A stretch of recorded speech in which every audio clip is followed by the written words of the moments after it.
Annonceurs, entrepreneurs, promoteurs et chefs d'entreprise, choisissez dès à présent votre meilleur partenaire média, Idéal Production. Idéal Production est basé à Cotonou au Bénin. Idéal Production, le partenaire exclusif de Sika TV en Afrique.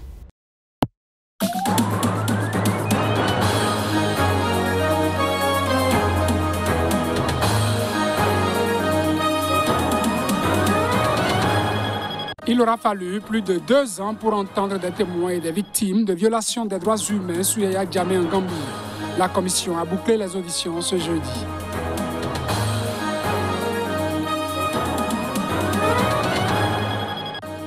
Le Parlement en RDC, décimé par la Covid-19, on dénombre déjà plus de 30 morts.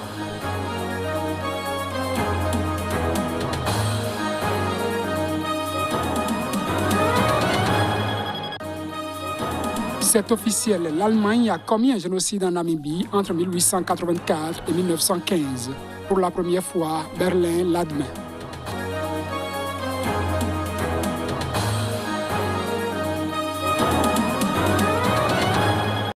À toutes et à tous, bonsoir et bienvenue à ce journal que nous ouvrons avec l'actualité en RDC. Dans ce pays, 32 parlementaires sont décédés de Covid-19 depuis l'apparition du virus dans le pays en mars 2020. C'est ce qu'a indiqué un responsable de cette institution. 32 parlementaires congolais sont décédés du Covid-19 depuis l'apparition du virus en République démocratique du Congo en mars 2020.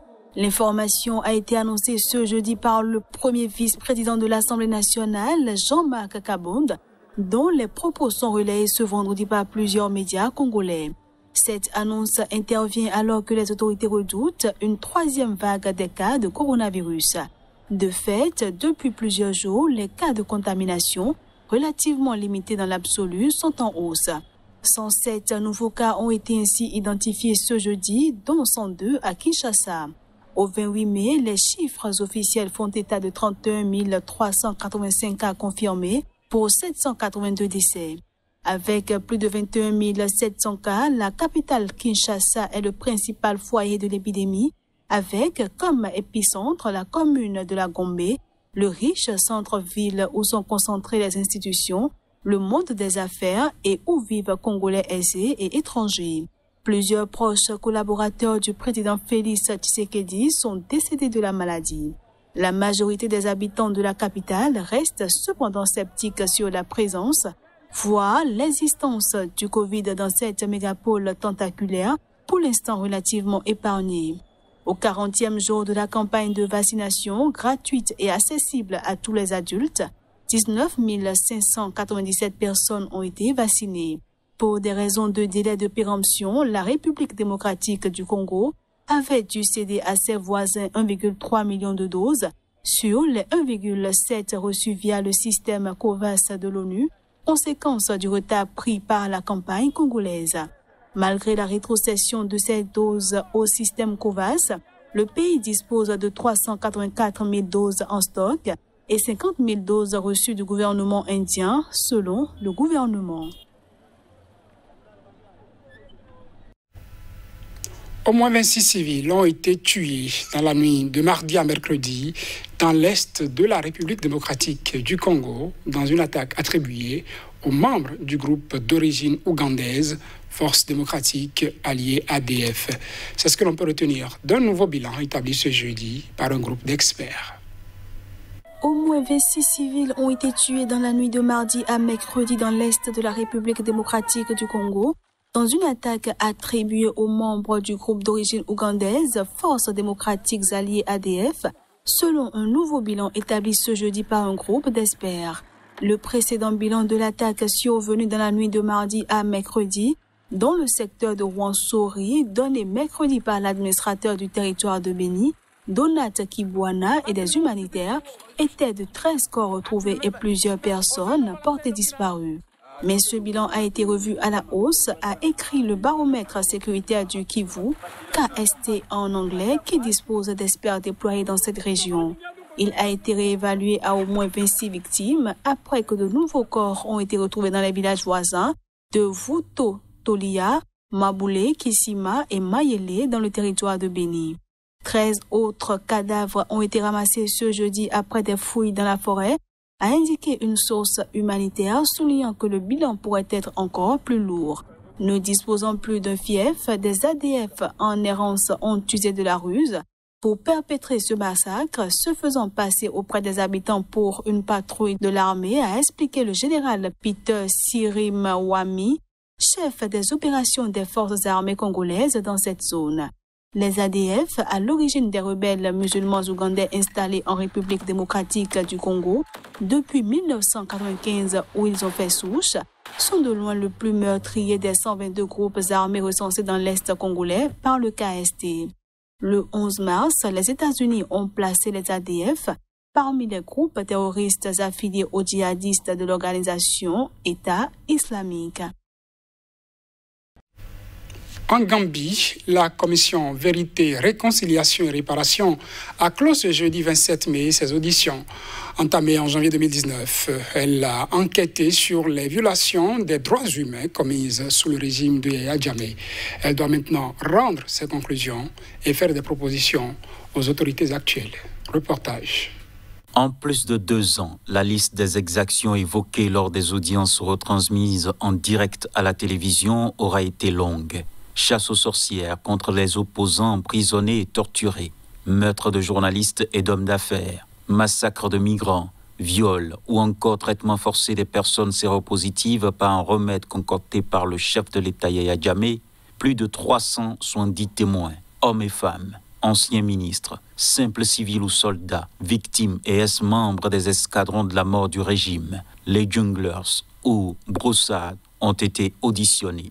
Le rapport de la commission Vérité, Réconciliation et Réparation, très attendu par les organisations de défense des droits de l'homme, sera soumis en juillet au président Adama Barrow. C'est ce qu'a indiqué le secrétaire exécutif de la commission, Galé Jallo. Les commissaires ont assuré jeudi qu'ils n'étaient pas contre Jammeh, mais du côté de la vérité.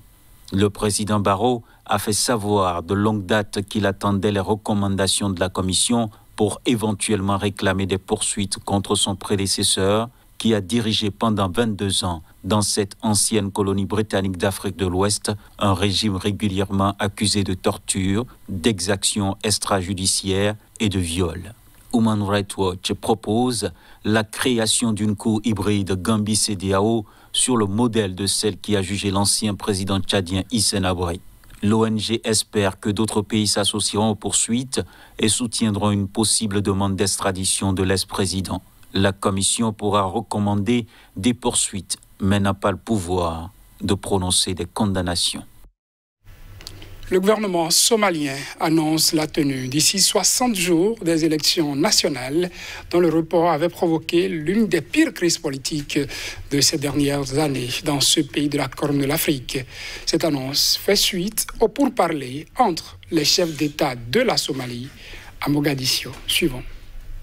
Le gouvernement somalien a annoncé jeudi la tenue d'ici 60 jours des élections nationales dont le report avait provoqué l'une des pires crises politiques de ces dernières années dans ce pays de la Corne de l'Afrique. Début mai, dans un geste d'apaisement, Farmajo a finalement chargé le Premier ministre d'organiser des élections dans les meilleurs délais. Ce dernier a appelé à la tenue d'une réunion entre tous les responsables politiques. Ouverte samedi à huis clos, elle s'est achevée jeudi avec une cérémonie officielle et la lecture d'un communiqué résumant les principaux points de l'accord conclu entre les dirigeants. Dans un discours, le Premier ministre a évoqué un jour historique, affirmant que les discussions ont été empreintes de respect, de patience et de compromis.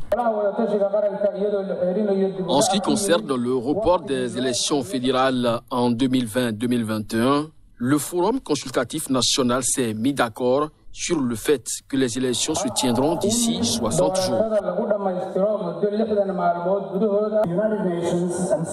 Les Nations Unies et les partenaires internationaux de la Somalie, présents aujourd'hui, se sont félicités de l'issue heureuse de ce sommet entre le gouvernement fédéral de la Somalie et les États membres fédéraux. Nous tenons à saluer le processus mené par les Somaliens et dont ils sont les acteurs qui a abouti à ce consensus.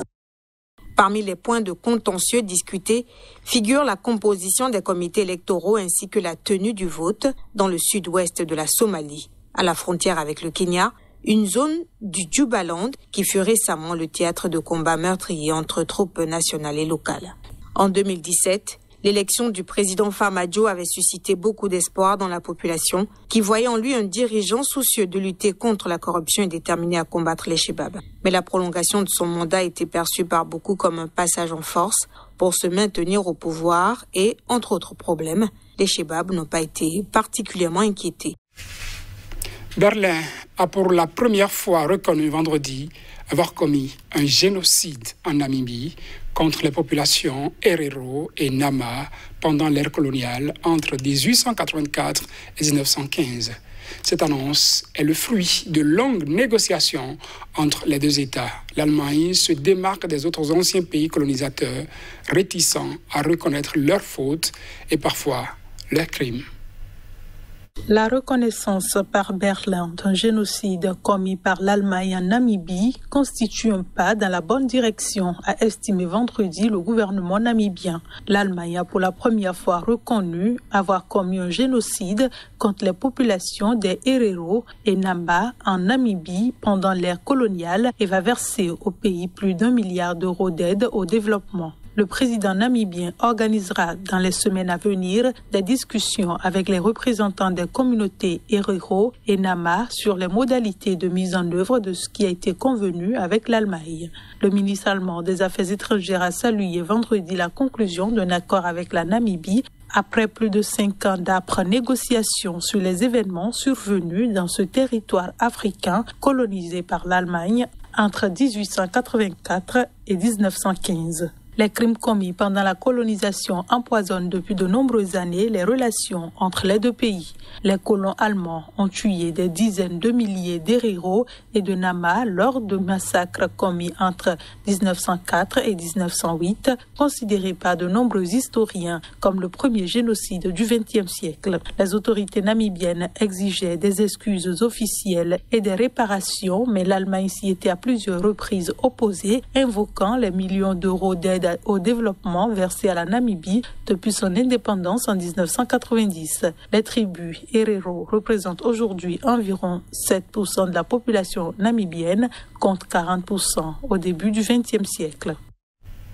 Et c'est la fin de ce journal, mesdames et messieurs. Merci de l'avoir suivi. Bon week-end à vous, en compagnie des programmes de Sika TV.